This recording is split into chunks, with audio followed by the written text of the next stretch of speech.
Hola, ¿qué tal? La semana pasada estábamos mirando una parte de lo que era el discipulado. El discipulado, estamos en el paso número 7, el Evangelio y la prosperidad, de lo que es el discipulado Nueva Vida en Cristo, volumen 5. Hoy vamos a hacer un pequeño repaso, nada más de lo que fue la semana pasada. Vimos que habían surgido algunos grupos con interpretación diferente de las escrituras. También vimos algo acerca de lo que los apóstoles enfatizaron en la Biblia.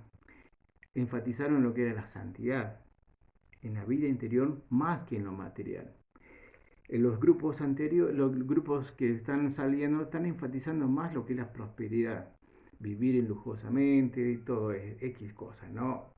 Se centran en lo que es generar plata, generar bienes para en esta tierra. En tercer lugar, que lo que vimos, lo que la Biblia dice acerca de los bienes materiales. La Biblia dice que no podéis servir a dos señores. También vimos que Jesús y los apóstoles en la Biblia mostraron lo que es más importante. Dice, poner la mira en las cosas de arriba y no en lo de la tierra, según Colosenses capítulo 3, versículo 2. En esta ocasión vamos a ver la segunda parte de lo que es la prosperidad. Habla acerca de un hombre. En Romanos capítulo 20, en Romanos capítulo 4, versículo 20, habla acerca de un hombre. El hombre era Abraham. Si quieres, te invito por favor a que lo busques en Romanos capítulo 4, versículo 20, lo vamos a leer y dice así. Tampoco dudó por incredulidad de la promesa de Dios, sino que se fortaleció en fe dando gracias a Dios, plenamente convencido que era también poderoso para hacer todo lo que le había prometido, por lo cual también su fe le fue contada por justicia.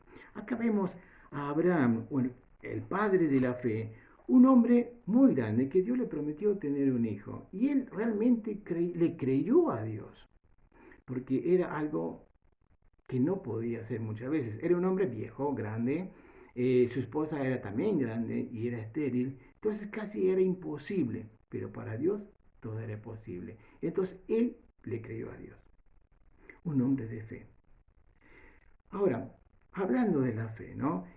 Dice ¿de dónde viene la fe?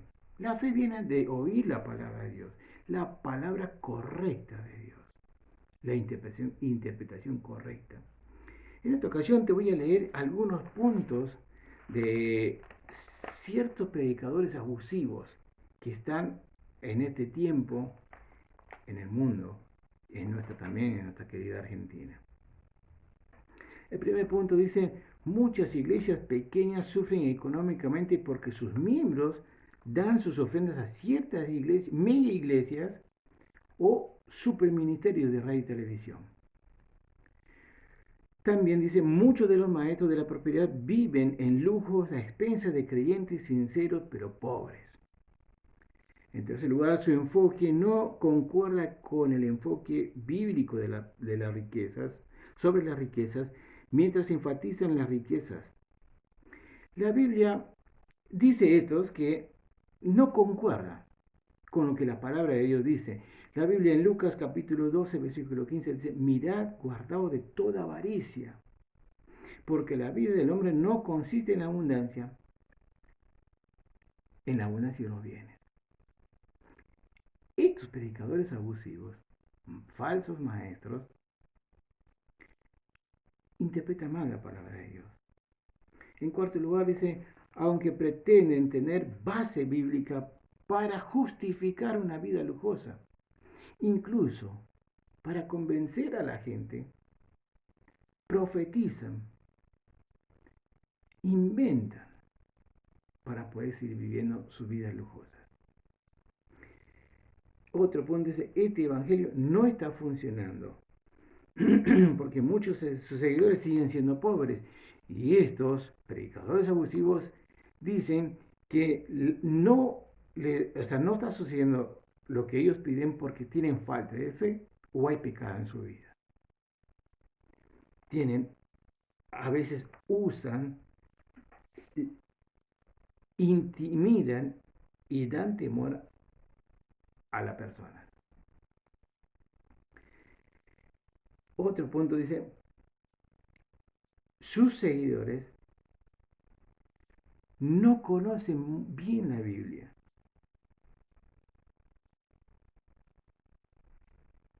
Tienden a confiar en el predicador aceptando su mensaje sin pensar por sí mismos o examinar si es bíblico o no.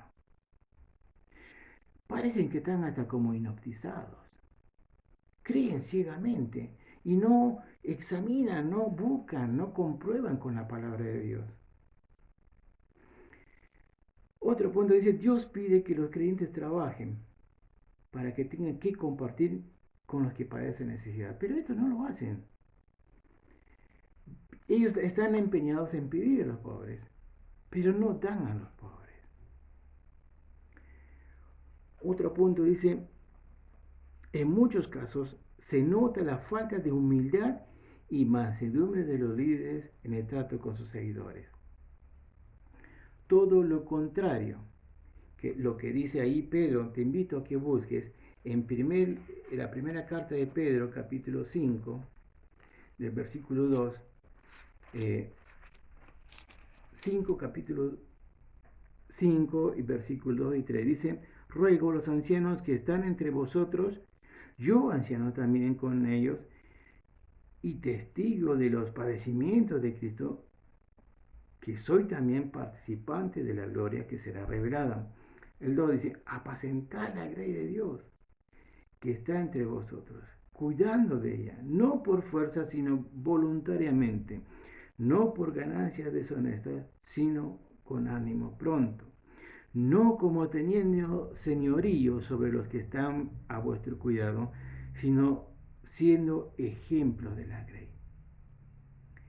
Esta gente ignora esto, o hace todo lo contrario. No tienen humildad. ¿Sí? Otro punto que hablan, dice, muchos dan a entender que ofrendar a sus ministerios es pactar con Dios. Y la única manera de tener respuesta a sus oraciones o librar de los problemas es porque tenían que estar pactando, ofrendando, y no es la realidad. Yo escuché una vez un predicador que decía, el tamaño de tu ofrenda es el tamaño de tu fe. Y no es así. Y por último, dice, critican a los que oran, si es tu voluntad. El Señor nos enseñó a cómo orar.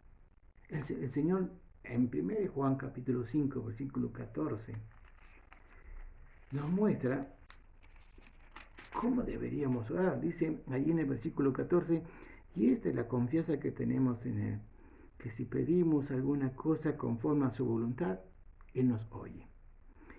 Y si sabemos que Él nos oye en cualquier cosa que pidamos, sabemos que tenemos las peticiones que le hayamos hecho. El énfasis es, Señor, si es tu voluntad. Señor, si tú quieres. Esa es la forma que debemos estar orando. Esos son los predicadores abusivos. Te voy a hablar acerca de un buen ejemplo de un ministro santo, de un ministro sano. Te invito, por favor, así lo hacemos más rapidito, en segunda carta de Tesalonicenses, capítulo 2, versículos 5 al 7. Dice, porque nunca usamos palabras lisonjeras, como sabéis, ni encubrimos avaricia. Dios es testigo.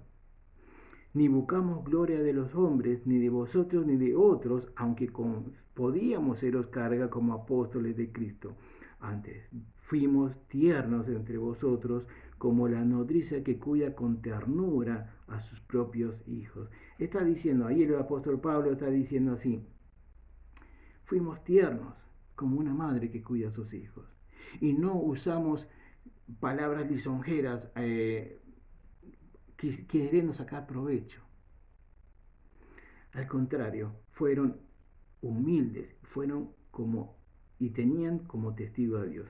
Fíjese, el versículo 8 dice, tan grande es nuestro afecto por vosotros que hubiéramos querido entregaros no solamente el Evangelio de Dios, sino también nuestras propias vidas, porque habéis llegado a ser muy queridos. Qué diferente, ¿no?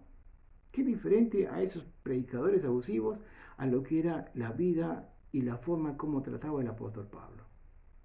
En segundo lugar, ahí en 2 Corintios, te invito a que lo busques, por favor, segunda carta a los Corintios, capítulo 6, vamos a leer el versículo 4, dice, antes bien, nos recomendamos en todo como ministro de Dios, en mucha paciencia, en tribulaciones, en necesidades, en angustias, en azotes, en cárceles, en tumultos, en trabajos, en desvelos, en ayunos, en esperanza, en ciencia, en longanimidad, en bondad, en el Espíritu Santo, en amor sincero, en palabra de verdad, en poder de Dios con armas de justicia, a diestra y a siniestra, por honra y por deshonra, por mala fama y por buena fama, como engañadores pero veraces, como desconocidos pero bien conocidos, como moribundos, mas aquí vivimos, como castigados, mas no muertos, como entristecidos, mas siempre gozosos, como pobres, mas enriqueciendo a muchos, como no teniendo nada, más poseyéndolo todo. Ven, observan en la palabra de Dios cómo era la conducta de un buen ministro.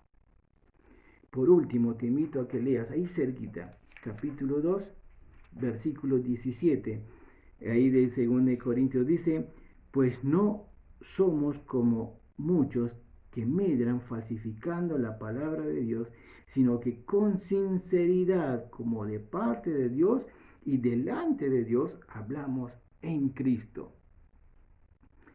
Pablo muestra, dice, no falsificando, no estaban haciendo, lo que estaba diciendo que no estaba sacando beneficio. Hablaban de Dios, delante de Dios, en el nombre de Cristo. La buena conducta, cómo tenía que conducirse un siervo de Dios, un buen ministro. Ahora, te digo, no te olvides que hay alguien mucho más, el príncipe de los pastores. Está Dios. Él va a dar y todos vamos a rendir cuenta delante de Dios. Y sabes, yo puedo decirte que en Mateo capítulo 7, versículo 22-23, habla el Señor de que cuando estas personas vengan y le digan, Señor, Señor, si en tu nombre hicimos muchos milagros, en tu nombre echamos muchos demonios, el Señor le va a decir, nunca os conocí, apartado de mí, hacedores de maldad. Dios no va a pasar por alto esto. Ahora te digo nada más para que tengas en cuenta. Tenemos que estar alerta. Tenemos que estar despiertos para ver a esos falsos maestros. Otra cosa, debes estar preparado con la palabra de Dios. Conoce tu Biblia, lee tu Biblia, para que cuando te encuentres con ciertas personas hablando de la palabra de Dios puedas confirmar si es verdad lo que ellos dicen. Y lo último, deja que Dios obre en tu vida. Deja que la palabra de Dios entre en tu vida y Dios mismo te dé entendimiento. Como el apóstol Pablo. El apóstol Pablo no vivía en lujos.